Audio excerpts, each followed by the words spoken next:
among the Latins was just a thief. Stealing time indicate clearly how a person can steal time.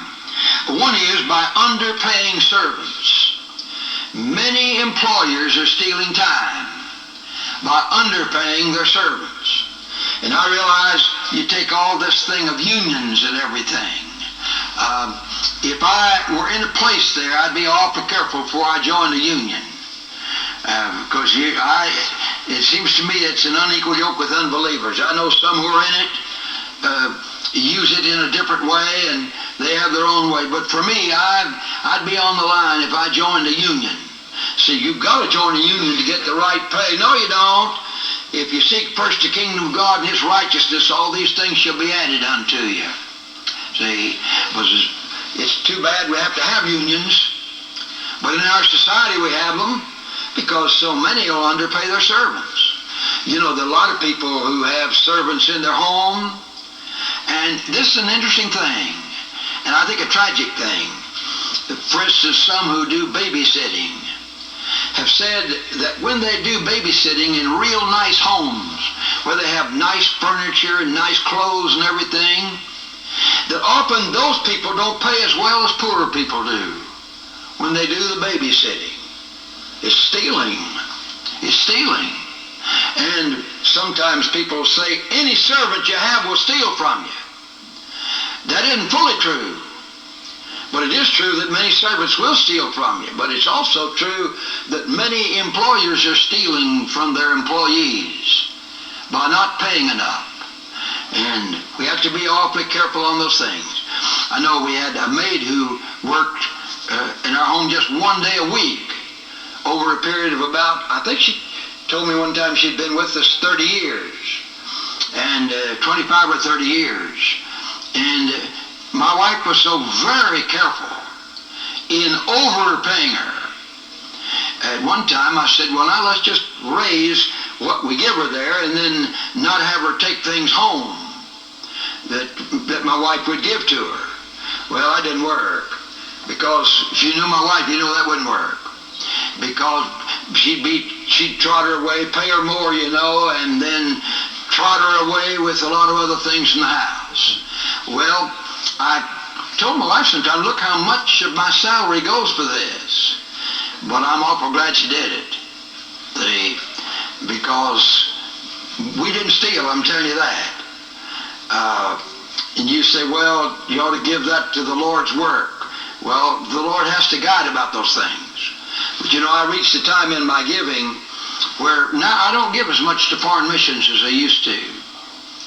And the reason I don't give as much to foreign missions as I used to give is that I ran out of places that I really wanted to invest the Lord's money in. Because there's so much neo-evangelicalism in the organizations that I used to give to, organizations of a missionary type. And I don't want to stop giving to missions. And I'm praying that the Lord will raise up more and more that I can conscientiously and with great joy can give to. But right now I don't have as much as I used to have. I've had to change a lot of that in terms of the missionary giving. All right, underpaying servants. Then the second is servants loafing on the job. See, it works both ways. I heard a story one time of a man who said, I've got an employee. Somebody said, that employee just has one eye. And I feel so sorry for him. He just has the one eye. Phil said, yeah, I feel sorry for him too. Because with one eye, he has to work all the time. The other employees can look out of the corner of the other eye and see if the boss is looking. And if the boss isn't looking, they can loaf on the job. But that poor one-eyed employee has to work all the time. Well, that's just a little symbol of what the world thinks of those things. Who was it told me he worked at a certain place, and he said, finally, I just had to quit. Because when the boss wasn't around, well, the other employees just loafed. They just didn't do the work. And then they considered me a fuddy-duddy when I went on work, when the boss wasn't looking. And he said, finally, I just decided that I better quit and go to some other job. And the Lord gave him another job. It works both ways. Underpaying servants and servants not really giving the correct amount of work. We were in the lumber business, my family, and that's where Dad worked through years. Dad was virtually a drunkard before he was married, and then Mother told him she'd marry him if he went a year and was sober. And then she married him, and he borrowed $3,000 to start himself off in business from the ground. And Dad,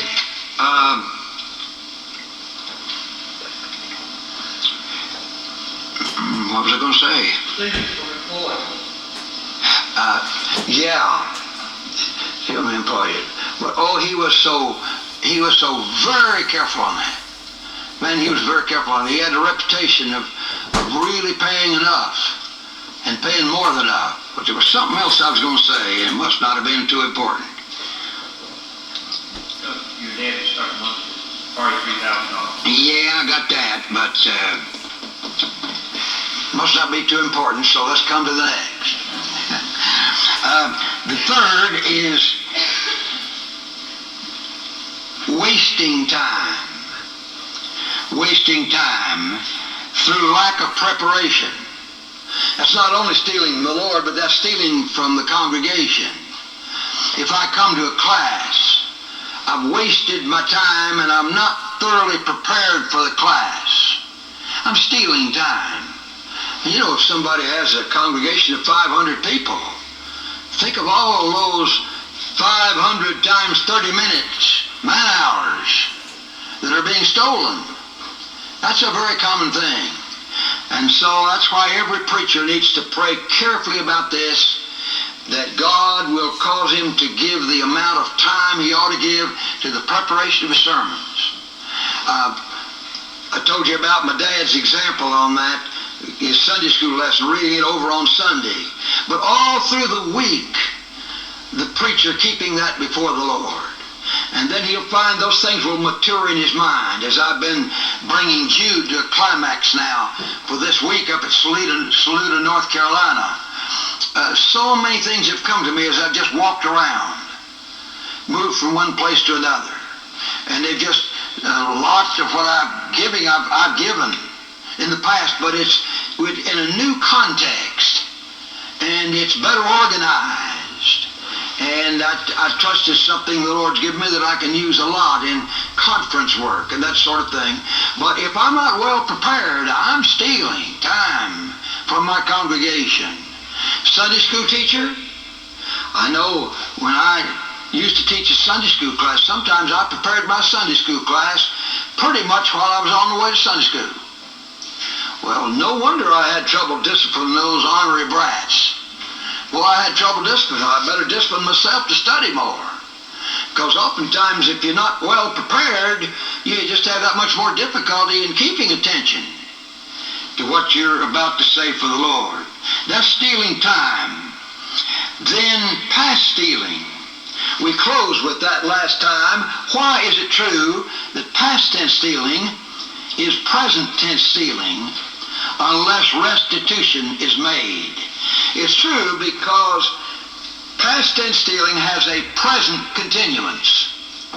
The sin was committed in the past, but it's being continued until the money is given back, until the article is given back. I illustrated this last time by those who had cheated on tests. That's a precious thing to me. That student at Vanderbilt University had already received his degree. He cheated, and he just wrote the president of Vanderbilt and sent his degree back. He said, I cheated and I don't deserve it. And then the letter came back to him. He showed it to me. I thought it was a precious letter. He said, I'm returning the degree to you. I am very happy to have you as a graduate of Vanderbilt University.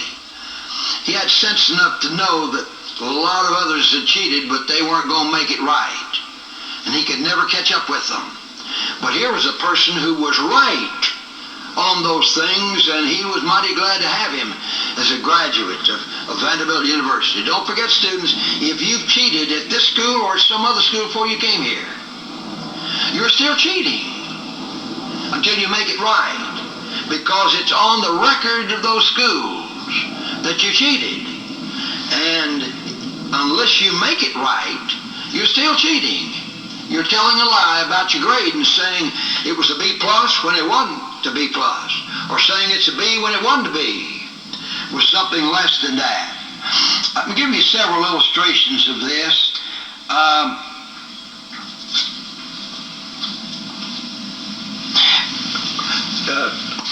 Way back, many, many years ago, when my mind was just maturing on these things, I'm so glad that when my mind was maturing, I still needed outside help, but I really did need it then.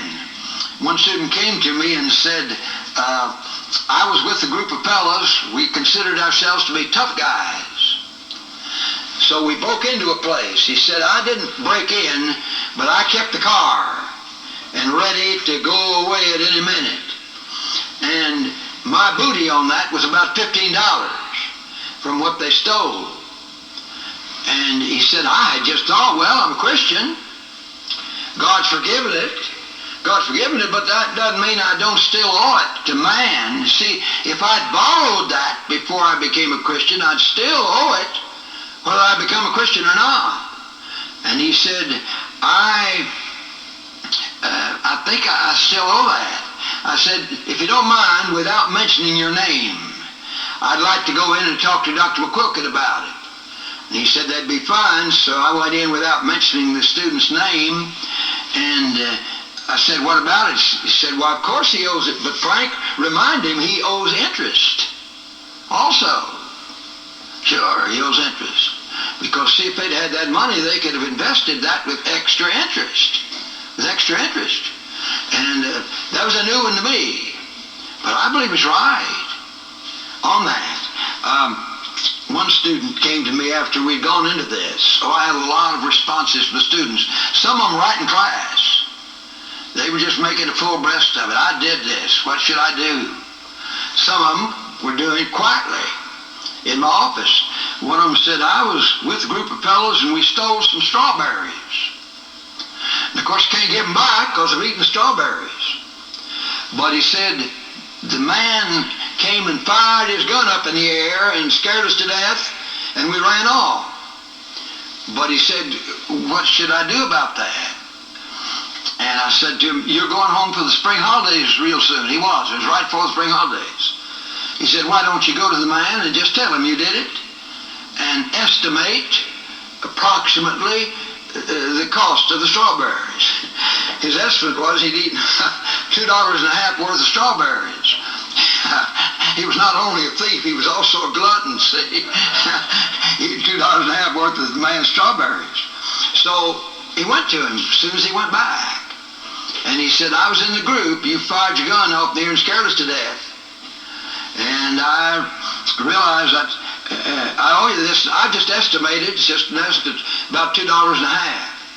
And the man said, I appreciate that very much. He said, I don't want your money. I don't believe you're going to steal them again. So he went out and picked him some strawberries and gave him some strawberries. I know my mother was very careful with me. I didn't have much of this to do because my mother led me by the ear and made me behave myself. But one time she found out that I had stolen some cherries from Mrs. Cass, the neighbor. And so she just marched me right on over to apologize and confess that I'd stolen them. And Miss Cass, oh, she was a lovely lady. She said, now, my name, you see, in those days was Francis. Did I tell you, kids, I've told some of the others, that I'm officially listed as a female. On my birth certificate, female. My name is Francis, named from my mother. Her name is spelled F-R-A-N-C-E-S, and mine is F-R-A-N-C-I-S. But because of that, they listed me as female.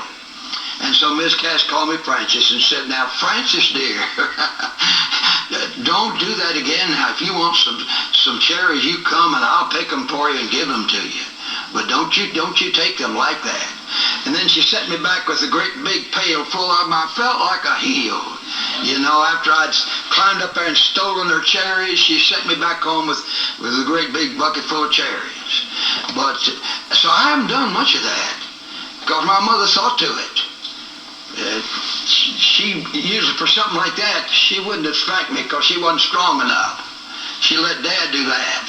And I'll tell you later on what happened, something like that. All right, then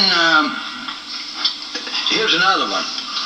A student came to me and said, when I was in the Army, I stole some Army blankets. He said, everybody stole from the Army.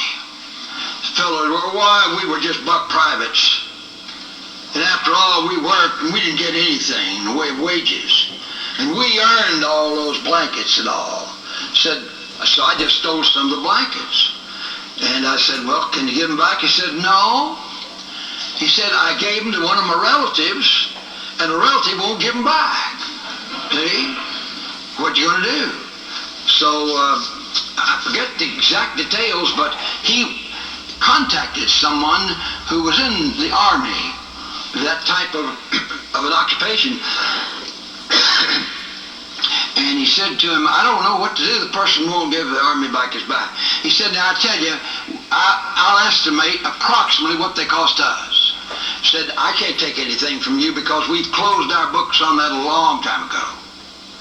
See, it didn't mean anything to them. They were just handing somebody else's money, see.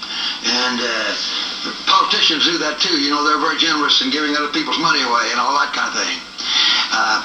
Be sure to vote right in the next election. But so said we suggest that you just give that amount to this organization that gives money to those who come back from the Army and to their families. See? But you see, he's still stealing those blankets till he gave them back, or till he gave the equivalent. Past tense stealing and cheating, or present tense stealing and cheating until restitution is made. And oh, that's a real test as to repentance. Oh, I love that about Zacchaeus. If I've stolen anything from anybody, I restore him fourfold.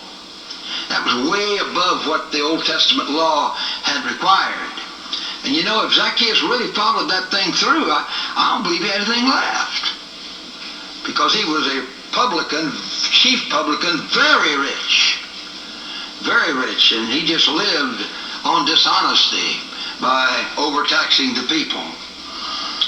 Other forms of stealing. Can you mention any other ways in which the average person steals? Let me mention 7 more ways in which a person steals. The first is by stealing reputation, by gossip. Reputation is even more valuable to a person than his money, than his possessions. And oh, there's a great deal of that. Gossip. Stealing reputation. Giving the lowdown on people. You say, yes, if what I say is not true. Yeah, but what I say may be true. And it's still stealing. If it steals his reputation.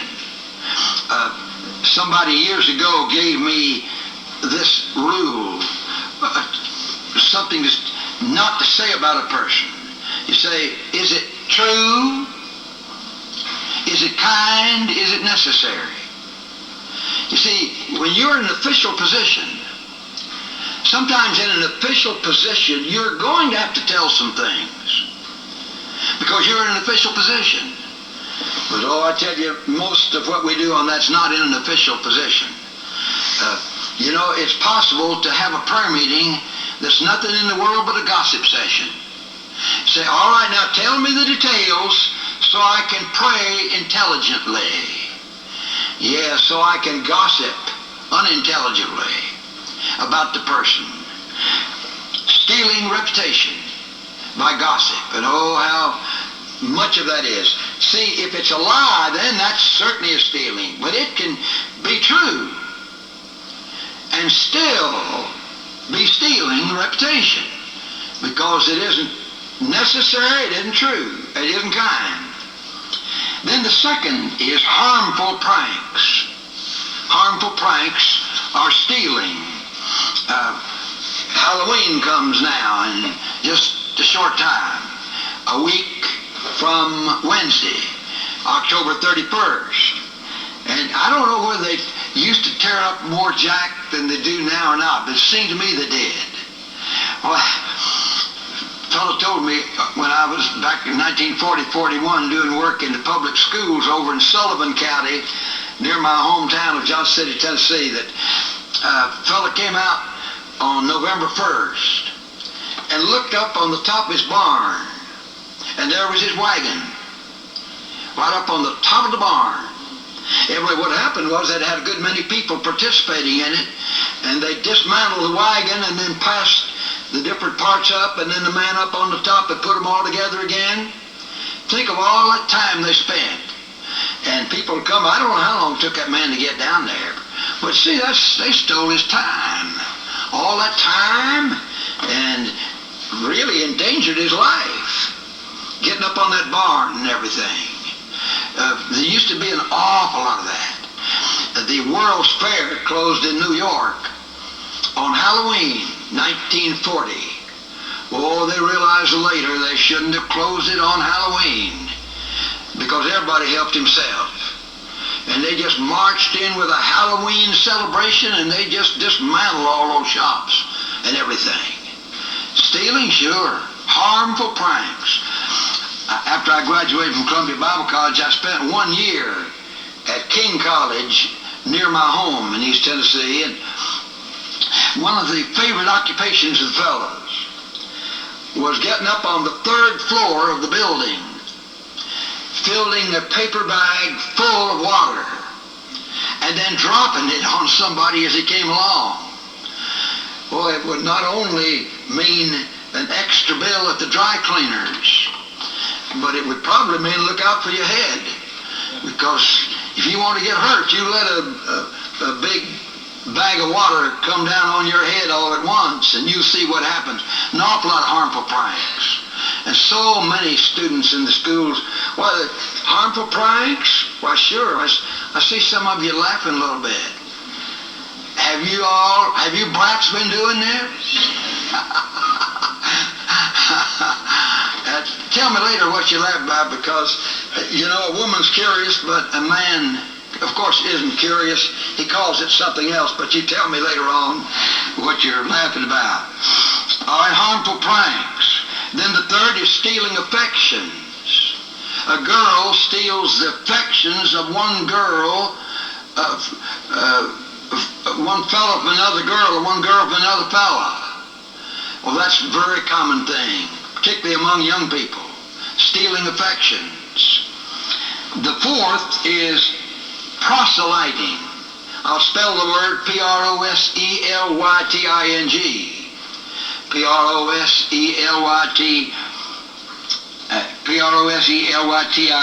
Proselyting. Proselyting. Proselyting. Stealing sheep. Getting people from one church to come to your church. Of course, somebody says, well, now suppose that other church doesn't really give the message of the Lord. Well, in one sense, neither do I fully give the message of the Lord. I want to, but neither do I fully give the message of the Lord. But some preachers just make no bones about it. When I was a student at King College, one of my fellow preacher students said that he was Presbyterian, and he wouldn't hesitate to see a Baptist go into another church who had a nice income and a good reputation in town, and asking him to leave the Baptists and come over to the Presbyterians. Now that's clearly stealing. That's stealing sheep. My beloved pastor, Dr. King, was just the opposite of that. When he came into town, our church was the only downtown city church that really had a testimony. And I mean, under his ministry, it had a testimony. Oh, I want to tell you, he was out for the lost, he was out for the saved, he was out for the poor, needy, he was out for everything. Everybody. And he had a great testimony. And so people were leaving other churches and coming over and wanting to join our church. But Dr. King almost insulted them. He says, I just do not want the reputation of stealing people from other congregations. And whether he was right or wrong on that, I don't know, but he was certainly right in this, that he did not want to steal sheep. And that is a common sin, a very common sin. Then the fifth is much bargaining. Notice I didn't say all bargaining, but much that is called bargaining is stealing. I use this expression for want of a better expression, to Jew a person down. I prefer not to use that expression because I think it goes out of its way to make the Jews appear in an unfavorable light. And certainly I don't just advocate everything that Israel does is right, just because it's Israel. But on the other hand, I don't go out of my way to use expressions like this, Jew a person down. That is, he quotes a price to you, but you do your utmost to Jew him down. I have an in-law relative who just admits that whenever he goes to a motel and somebody quotes the price of the room, he always tries to bring him down to a better price. Well, there's bound to be some stealing in that. Somewhere along the line, you may say, well, the motel charges too much. Maybe it does, maybe it doesn't. But I'm responsible for my attitude. And I seek to be awfully careful on those things. If a person quotes the price and all, my dad really leaned over backwards in something like that. He wasn't careful enough. He just ordered something and wouldn't even price it. You know, and really, they charged him exorbitant prices on some of those things. But I'd rather have that than to have that always bringing a person down. What is, get blood out of a turnip, is that what they say? And just always bring him down. In that bargaining, there's bound to be some stealing. Bound to be some stealing. As far as I remember, I've only attended one auction. I see we've gone over a little, but I'll let you have the time in just a little bit. In that auction, the person was, you know, that idea of sold and all, sold, and he was auctioning off a minister's library. The minister died, and the widow was auctioning off her husband's library. She just had to. And you know, her heart was bleeding at the time. And so they had this set of books. There were, I think, 52 volumes. It's the preacher's homiletical library. There's a lot in it that's useless. But in those things, if where a lot's useless, I find there's nearly always something that's meaty and something I want to use. And it had 52 volumes. And so I just bid a certain thing on it, and nobody bid over mine. And so I got it for a very small price.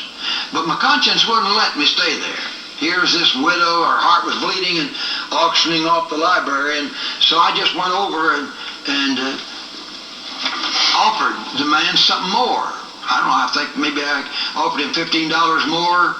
It really was, even then I don't think it was enough, but at least it was a step in that direction.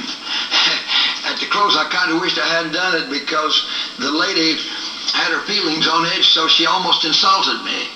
You know, I thought, well, at least, please don't insult me, lady. I'm just trying to be right with you on this.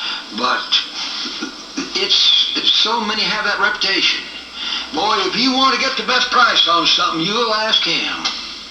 He can talk you out of nothing, or he can talk you out of a whole lot of something. See, and there's bound to be a lot of stealing in that. All right, let's take our break. There are forms of stealing. Let me mention two more. The sixth is through selling worthless things, harmful things. Through selling worthless things, harmful things.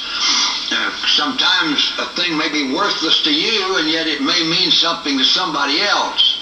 I'm not talking about that, but it's worthless in the sense of harmful. For instance, every liquor dealer is a thief. he is stealing.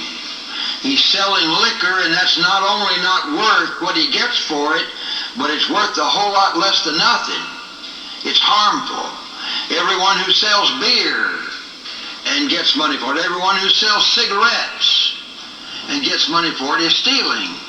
He's selling harmful things. Those things go deep. And of course, it's a tremendous question that a person has when he's working in a grocery store and he has to check things out over the counter, and he's checking beer out over the counter. I know one of the marriage students told me years ago that he had that job, but they didn't have any beer. And then they began to sell beer. And he was supposed to check it out over the counter, and he just went to the man and he said, well, when I took this job, I didn't have to sell beer over the counter, and I just can't do it.